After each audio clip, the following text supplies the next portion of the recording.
Então, boa tarde a todos. Boa tarde. Eu sou aluno do mestrado em Educação do programa da Universidade de Uberaba, do Brasil.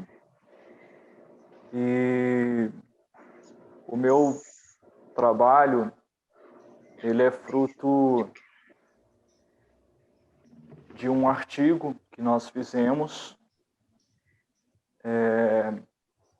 para o mestrado no semestre passado e rendeu esta apresentação.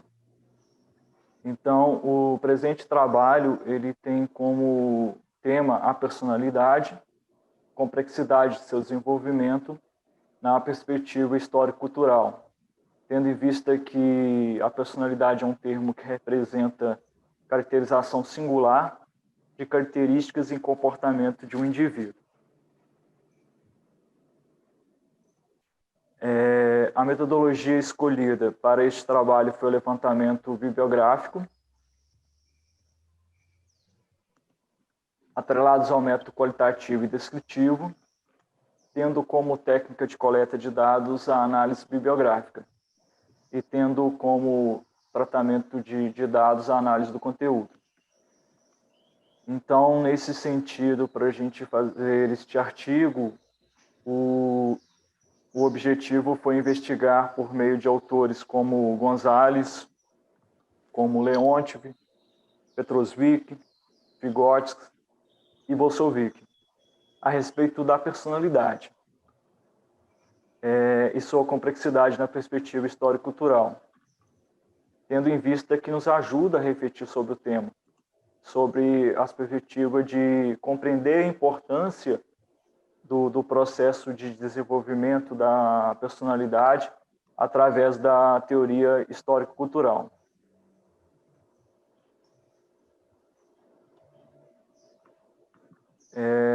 Como resultados, cumpre mencionar que, para Bolsovic, a instituição responsável por influenciar de forma positiva em todos os fatores da vida psíquica do aluno, desenvolvendo especialmente suas aptidões mentais e sua personalidade, é a escola. Então, a gente pode colocar aqui a escola como principal fonte de desenvolvimento das aptidões mentais e da personalidade. A escola ela deve participar no processo de formação multifacetária dos alunos, pois a formação do pensamento teórico ela tem um lugar fundamental no desenvolvimento da criança e do aluno. E Bolsovic ele diz que o pensamento teórico é considerado como uma espécie de capacidade superior mental, uma capacidade mental superior, que tem peculiaridades, que tem especificidades, que apenas pode ser desenvolvido essas características no ambiente escolar. Vygotsky ele reconhece essa ideia e relata que exatamente o desenvolvimento do pensamento teórico que beneficia nesse período do processo de formação de outras funções mentais. Funções essas, por exemplo, os da percepção e os da memória. Vygotsky ele reconhece, ou seja, essas funções da percepção e da memória, ela desenvolve no pensamento teórico. Então, nessa perspectiva, o pensamento ele ocupa uma posição, principalmente no nível fundamental, com crianças de 6 até os 9 anos aproximadamente. Nessa faixa de idade, nessa fase, a atividade condutiva ou atividade principal do desenvolvimento psíquico da criança é a aprendizagem. Mas também temos que considerar que não é só o pensamento empírico, mas também temos o pensamento teórico. Temos o pensamento teórico e o pensamento empírico. Porém, precisamos entender que o pensamento teórico e o pensamento empírico têm pontos e caminhos diferentes. mas ambos estão ligados. Precisamos trabalhar em nossas escolas os dois, e não somente um, ou um em detrimento do outro. Para exemplificar esses dois tipos de pensamentos, o pensamento teórico e o pensamento empírico, nós podemos recorrer a um artigo da professora Marilene, que também é professora do programa de mestrado da Universidade de Uberaba. Ela diz o seguinte, que o pensamento teórico é o pensamento que busca a essência do objeto, a essência do ser. E já o pensamento empírico é aquele que cataloga, aquele que classifica os objetos e os fenômenos.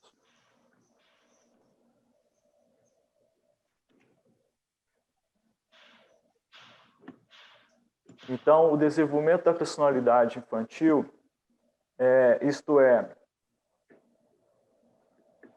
está influenciado pelo desenvolvimento da sociedade, da qual faz parte, visto que o psiquismo humano ele é histórico e social.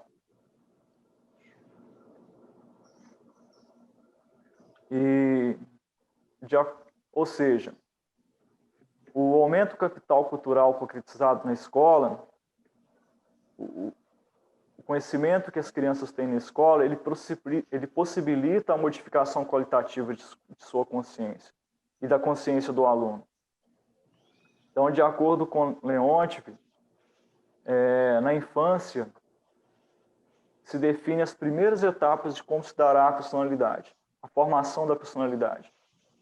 Trata-se de um momento espontâneo do desenvolvimento deste sistema, pois são nos primeiros anos de vida que a criança conhece valores, regras de comportamentos e capacidades designadamente humanas e, consequentemente, tornam-se aptas de expressarem de forma individual diante do mundo.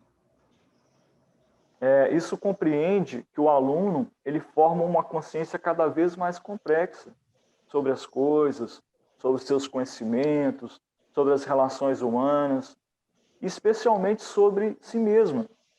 Isto é, a criança passa a ter uma autoconsciência. Pode-se dizer que a personalidade de cada um decorre de sua biografia, das suas condições de vida e educação, das ações que desenvolvem, das aprendizagens que comete e do desenvolvimento de seu psiquismo.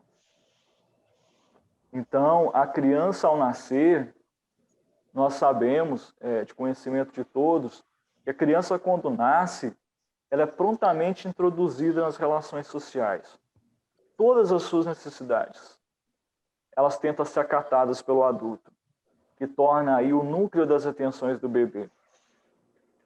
A afeição, a atenção, o carinho, a fala constante com a criança, desenvolve nela uma necessidade socialmente mediada.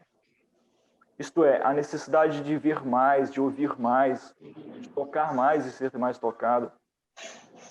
Podemos dizer que no bebê, os aparatos visuais e auditivos ainda não estão totalmente desenvolvidos. Aliás, o desenvolvimento principal do primeiro ano de vida é a percepção, porque isso possibilita a apropriação sensorial do mundo, que é um processo comunicativo e emocional direto com o adulto. Mas o que isso significa? Leontief ele explica da seguinte forma, que no primeiro momento da formação psíquica, a atividade central é aquela que permite uma formação mais vasta de capacidades intelectuais e prática da personalidade da criança nesse período. A comunicação emocional com o bebê institui com as pessoas de seu entorno. Então, nesse contexto, Bolsovic ele diz que ele traz para nós que nos primeiros meses de vida, o bebê ainda não é capaz de expressar através da fala convencional. Nós sabemos disso, o bebê não consegue expressar através da fala convencional.